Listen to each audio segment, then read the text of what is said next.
Bonjour, famille Merengue. Mettez un like et abonnez-vous à la chaîne pour tout savoir sur le Real Madrid.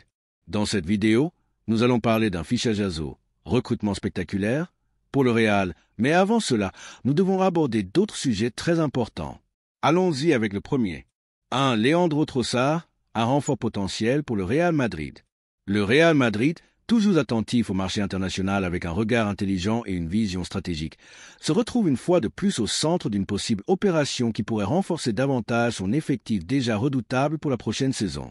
Cette fois, le protagoniste est Leandro Trossard, l'ailier belge d'Arsenal, qui a été directement proposé au club blanc par ses agents, conscient que le joueur cherche un nouveau défi dans sa carrière. Et s'il y a un endroit où les défis se transforment en gloire, c'est bien le Santiago Bernabéu.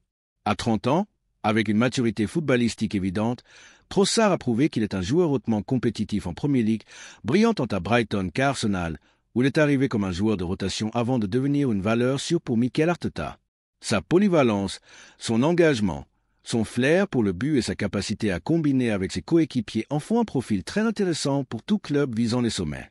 Pas étonnant que des équipes comme la Juventus, Naples ou l'AC Milan aient manifesté leur intérêt pour lui.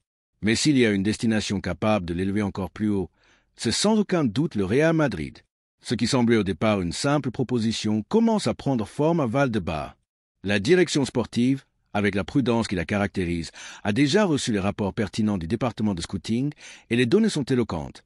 Trossard serait une recrue de grande valeur, tant pour son rendement immédiat que pour son adaptabilité à plusieurs postes offensifs. Dans une équipe qui aspire à remporter tous les titres saison après saison, avoir un joueur polyvalent, professionnel et expérimenté en compétitions européennes peut être déterminant, surtout dans un calendrier chargé où les rotations font la différence entre le succès et l'échec. Ce qui distingue le Real Madrid des autres clubs, c'est sa capacité à détecter des opportunités uniques sur le marché. Il ne s'agit pas toujours de recruter la star du moment pour des sommes astronomiques.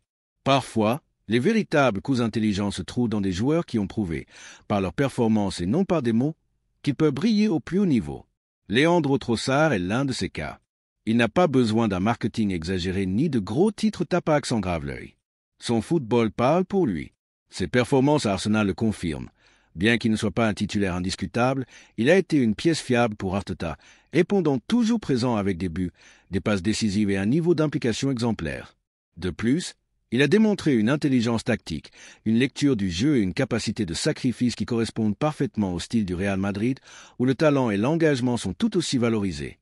Dans une équipe qui compte déjà des stars comme Vinicius, Rodrigo, Bellingham, Mbappé et bientôt d'autres, ajouter un joueur comme Trossard peut sembler secondaire pour certains.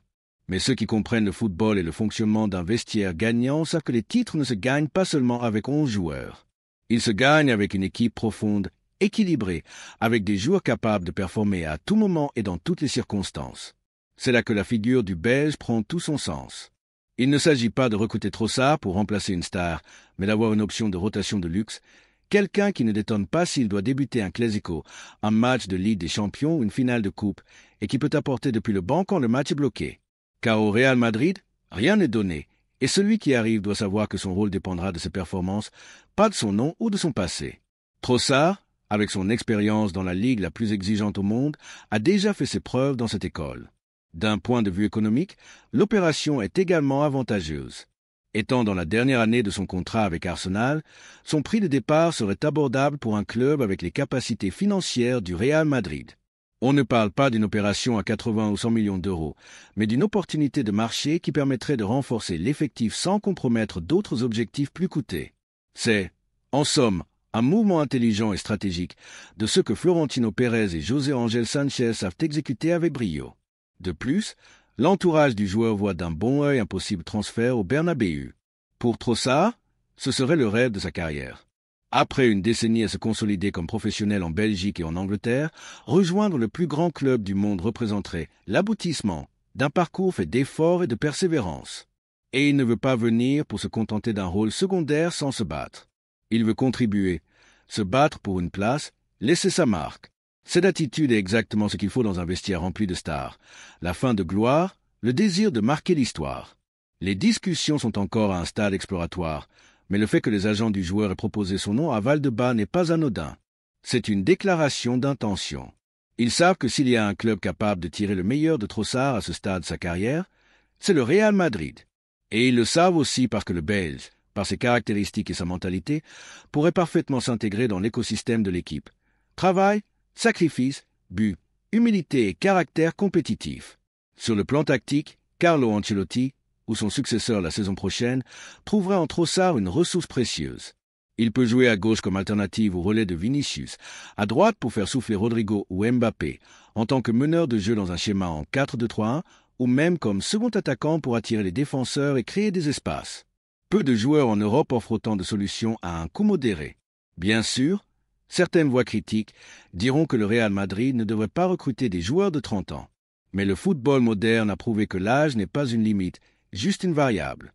Des joueurs comme Modric, Kroos, Benzema ou même Cristiano Ronaldo ont performé au plus haut niveau bien après la trentaine. Ce qui compte, c'est l'état physique, la mentalité et l'engagement.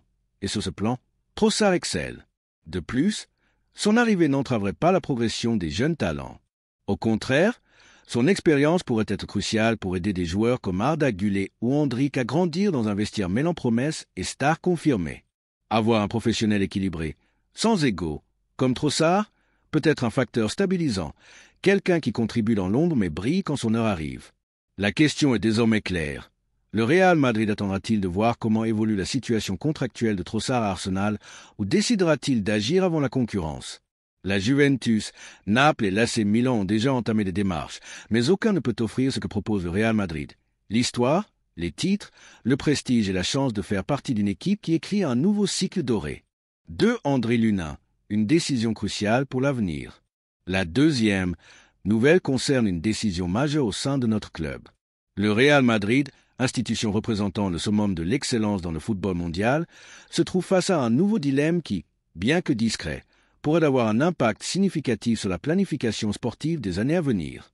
Le nom en question est André Lunin, le gardien ukrainien qui a vécu, lors de la saison 2023-2024, son année la plus marquante depuis son arrivée au club. Malgré une récente prolongation de contrat, tout semble indiquer que sa continuité n'est pas garantie.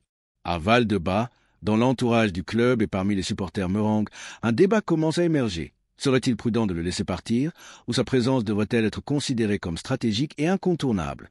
Au cours d'une saison semée d'embûches, notamment en raison de la grave blessure de Thibaut Courtois, c'est Lunin qui a pris les rênes sous les poteaux, prouvant qu'il était capable de défendre la cage du club le plus exigeant au monde. Avec des interventions décisives, une sérénité dans les matchs clés et une progression technique qui n'a échappé à personne, l'Ukrainien s'est imposé comme un gardien fiable, serait engagé envers l'écusson. C'est pourquoi il est difficile de comprendre que, juste au moment où il a gagné en expérience, en respect et en continuité, son nom ressurgit sur le marché comme une possible départ. Aston Villa, dirigé par Unai Emery et avec des ambitions croissantes en Premier League et en Europe, a manifesté un vif intérêt pour le gardien. La situation pourrait s'accélérer si la sortie d'Emiliano Martinez, titulaire et pièce maîtresse du club anglais, se concrétise. Plusieurs médias britanniques rapportent que Villa scrute le marché pour trouver un remplaçant de garantie et le profil de Lunin correspond parfaitement à leur projet. À 26 ans, l'Ukrainien est à un moment idéal pour franchir un palier dans sa carrière. Mais ce palier doit-il nécessairement l'éloigner du Real Madrid? N'a-t-il pas gagné le droit de se battre pour plus de minutes dans la Casablanca? La direction sportive du Real Madrid, toujours attentive à l'évolution de l'équipe et à l'équilibre interne, étudie différents scénarios. Le retour de Courtois, désormais rétabli et rappelant pourquoi il est considéré comme le meilleur gardien du monde, redéfinit la hiérarchie dans les buts. Mais cela ne devrait pas signifier une punition pour Lunin. Au contraire, avoir une doublette de niveau mondial sous les poteaux est un avantage que peu de clubs peuvent se permettre. Le Real Madrid, qui affrontera une saison chargée de matchs, de déplacements internationaux et de possibles blessures ou suspensions, devrait envisager cela avec perspective. Le nom de Johan Garcia, gardien de l'Espagnol, a émergé comme possible renfort. Cependant, une réflexion logique s'impose. Vaut-il la peine de parier sur un gardien jeune, sans expérience dans des matchs de haut niveau, alors que l'on a déjà dans l'effectif un joueur qui connaît la pression du Bernabéu, qui a répondu avec brio quand on a eu besoin de lui et qui a démontré un engagement indéfectible envers le club? La réponse, d'un point de vue rationnel, devrait être un non catégorique. Lunin a été patient. Il n'a pas fait pression, n'a pas créé de polémique, n'a pas réclamé des minutes via des fuites ou des interviews. Il s'est contenté de travailler, de progresser et de répondre. Et quand il a eu sa chance, que ce soit en Liga, en Coupe ou en Ligue des Champions, il a fait avec une solidité qui a surpris même les plus sceptiques. À son âge, il est en pleine maturité sportive. Il a traversé des prêts, des années comme remplaçant, et pourtant, il a persévéré. Peu de joueurs avec un tel parcours choisissent de continuer à se battre dans un club où la concurrence est féroce, mais lui l'a fait. Et surtout, il a répondu avec le niveau du Real Madrid. De plus, l'aspect économique ne devrait pas être le seul facteur déterminant son départ. On parle d'une possible opération autour de 20 à 25 millions d'euros si Aston Villa décide d'avancer. Mais à quoi sert de récupérer cette somme si l'on doit ensuite dépenser autant, voire plus, pour recruter un gardien qui ne garantit pas le même rendement? Dans un club qui planifie l'arrivée de grands noms et mise sur une équipe équilibrée et compétitive, affaiblir un poste aussi crucial que celui du gardien pour un gain financier limité n'a aucun sens. C'est là qu'intervient l'opinion du madridismo, car l'UNA a su conquérir les supporters blancs. Passé d'un nom presque inconnu à une figure appréciée, beaucoup le voient comme l'héritier naturel de Courtois, ou du moins comme son concurrent à long terme. Car personne, pas même le meilleur du monde, n'est à l'abri de blessures ou de baisse de forme.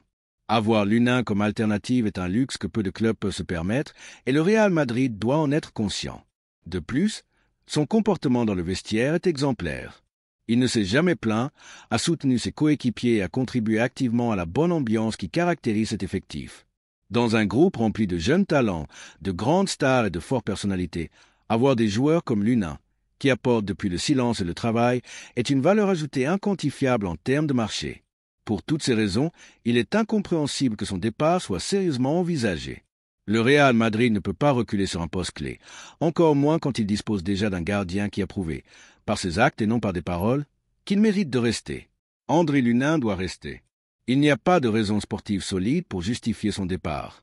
Aucun jeune gardien sur le marché n'offre une sécurité immédiate comparable. Aucun remplaçant ne connaît mieux la dynamique du club. Il n'y a pas de besoin réel de perdre un gardien qui, par ses performances et son attitude, a gagné sa place. L'histoire du Real Madrid est écrite par les grands noms qui brillent sous les projecteurs, certes, mais aussi par ceux qui, dans l'ombre, soutiennent l'équipe quand elle en a le plus besoin. Lunin l'a fait, et il mérite maintenant de continuer. E.T. Toy Madridista, tu en penses tu? Crois-tu que le club devrait laisser partir Lunin après tout ce qu'il a apporté? Ou fais-tu partie de ceux qui pensent que l'Ukrainien doit être une pièce du présent et de l'avenir de l'équipe? Vaut-il la peine de se séparer d'un gardien de haut niveau en pleine maturité sportive? Nous te lisons, car le Real Madrid n'est pas seulement une institution. C'est une famille, et chaque décision compte. 3. Randal Kolo Muani. Un fichajazo que any can bank pas. La troisième nouvelle concerne un fichajazo pour le Real Madrid. Randal Kolo Muani, l'attaquant français actuellement prêté à la Juventus par le Paris Saint-Germain, revient au centre des discussions dans les bureaux du football européen. Cependant, ce n'est pas pour des mérites indiscutables ni pour des performances éclatantes, mais grâce au travail acharné de ce représentant qui tire toutes les ficelles possibles pour le placer dans l'agenda des grands clubs. Et parmi ces destinations convoitées, comme souvent, le nom du Real Madrid ressurgit. Oui, le plus grand club de l'histoire, celui auquel tout le monde aspire, mais auquel tout le monde n'a pas le niveau requis pour accéder. Selon des sources italiennes et françaises, les agents de Kolo Muani ont commencé à proposer le joueur à plusieurs équipes de premier plan, le Real Madrid étant l'un des premiers contactés. Les représentants savent que le club blanc pourrait remodeler son secteur offensif pour la prochaine saison, et ils ont donc tenté de positionner l'attaquant français comme une option intéressante pour renforcer l'effectif. Cependant, depuis Valdebebas, la réponse a été claire. Le Real Madrid écoute, mais ne se laisse pas impressionner, encore moins lorsqu'il s'agit de joueurs qui ne remplissent pas les critères pour porter cet écusson. La stratégie de l'entourage de Kolo Muani est évidente. Profiter de sa certaine régularité à la Juventus pour relancer son image et chercher une nouvelle opportunité dans un club à plus fort impact médiatique et compétitif. Ce n'est pas un hasard s'il a exprimé à plusieurs reprises dans des interviews son souhait de stabilité et de continuité à la Juventus, tout en laissant son cercle proche travailler à une possible sortie vers des destinations plus lucratives ou prestigieuses. Dans ce cas, ils ont osé viser le Santiago Bernabéu. Soyons clairs, direct et fidèle à l'identité du madridismo, Randal Kolo Muani n'est pas un joueur pour le Real Madrid, ni par ses performances, ni par son profil technique, ni par sa mentalité.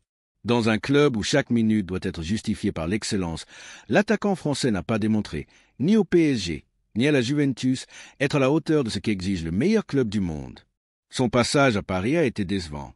Arrivé comme une promesse censée faire la différence, il a fini par perdre sa place dans le 11 titulaire.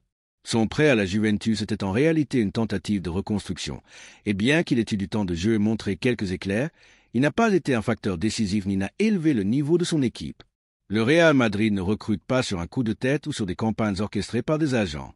L'histoire de ce club s'est construite sur des décisions calculées, des analyses sportives approfondies et une mentalité gagnante qui ne laisse pas de place aux demi-mesures.